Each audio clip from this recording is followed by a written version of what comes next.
고린도전서의 이 구절이 바로 하나님께서 예수의 피는 결코 구원의 길이 아님을 깨닫게 하시기 위해 숨겨두신 2%의 진리의 말씀에 속합니다. 다음은 2024년 1월에 방영된 TVN의 방송 일부분인데요. 네, 영상에서 설명한 십자군 전쟁에서 당시 교황은 십자가를 가슴에 달고 전쟁에 나가면 지금까지 지은 모든 죄와 벌을 전부 면제받고 천국에 가게 해주겠다라는 구원 패키지를 약속했습니다. 마음속 죄의 뿌리는 그대로 둔 채 말이죠. 방금 장면에서 출연진들처럼 웃음이 나온 사람 있나요? 200년이나 이어졌던 역사상 가장 길고 잔인했던 이 십자군 전쟁과 기독교적 교리를 통해 우리는 이러한 질문을 던져봅니다. 예수를 믿기만 하면 이미 내 모든 죄가 없어지고 구원받았다는 그 안도감이 나는 무슨 죄를 지어도 괜찮아 라는 무서운 착각을 낳지는 않았을까요? 믿음으로 이미 구원의 자격을 얻었다고 확신하는 성직자라면 누구보다 도덕적이고 거룩해야 하는데 왜 현실에서는 일반인보다 더 끔찍한 범죄를 하게 되는 걸까요? 자, 다음 두 가지 상황을 듣고 질문에 대한 여러분의 생각을 표현해주세요. 내가 오늘 엄마한테 거짓말을 했어요. 그런데 동생이 나 대신 엄마한테 혼났어요. 그럼 내 거짓말이 없어졌나요? 정답 X. 엄마가 모르고 계신다고 해도 이슬이의 거짓말을 한 사실은 그대로입니다. 내가 숙제를 안 해왔는데 다른 친구가 나 대신 벌점을 받았어요. 다행히 제 잘못은 없던 일이 된 것 같아요. 그럼 이슬이가 숙제를 안 했었다는 사실도 사라지나요? 정답 X. 과연 남이 대신 벌을 받거나 어떤 행동을 한다고 해서 내 마음속의 죄가 과연 깨끗하게 사라질까요? 위 상황은 우리에게 어떤 메시지를 줄까요? 남이 대신 벌을 받는 행위는 우리 안의 내면의 죄는 건드리지 못합니다. 인간죄의 근본을 다루고 있지 않기 때문입니다. 하나님 말씀 함께 읽어보겠습니다.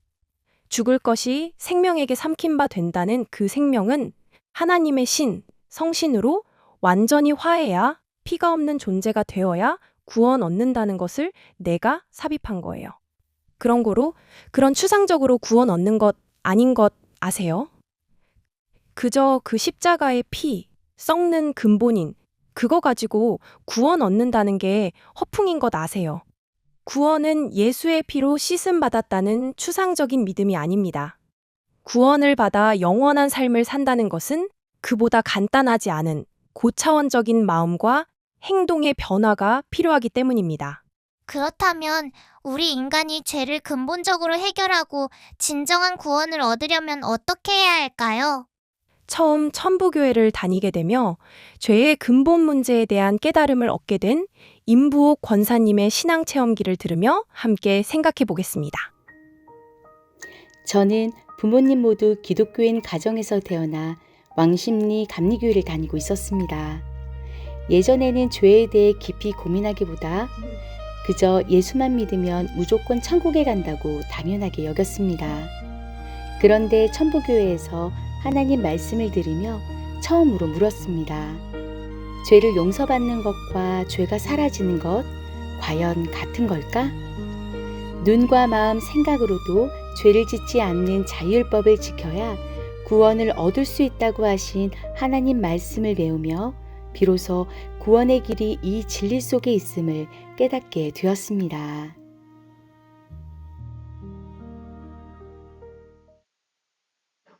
네, 임부옥 권사님은 감리교회에서는 들어보지 못한 자유율법을 알게 되며 죄를 맑혀나가는 노력이 구원을 위한 참 길임을 깨닫게 되셨습니다.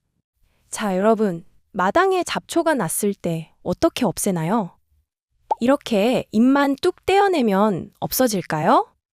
맞아요. 금방 다시 자라나죠.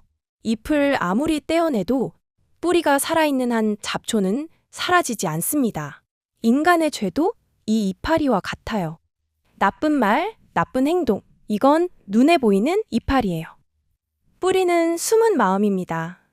뿌리는 그냥 두고 이파리만 건드리면 죄는 계속 반복될 수밖에 없습니다. 그래서 하나님께서 우리에게 주신 것이 바로 자유율법이에요. 자유율법은 보이는 행동 아래 내 마음과 생각을 살피는 것입니다. 내가 왜 그런 말을 했지? 내 마음속에 무엇이 있었지? 자유율법을 지킨다는 것은 이걸 스스로 들여다보는 훈련이에요. 자유율법을 지켜나갈 때 이슬성신을 받아 죄의 근본 뿌리를 없애며 우리는 점차 구원의 조건을 갖추게 됩니다. 예수의 피가 땅 위에 이파리만 건드리는 한계가 있다면 이슬성신이 임한다는 것은 땅 속의 뿌리부터 통째로 말켜 존재 자체를 썩지 않는 나무로 바꾸어 놓는 과정입니다.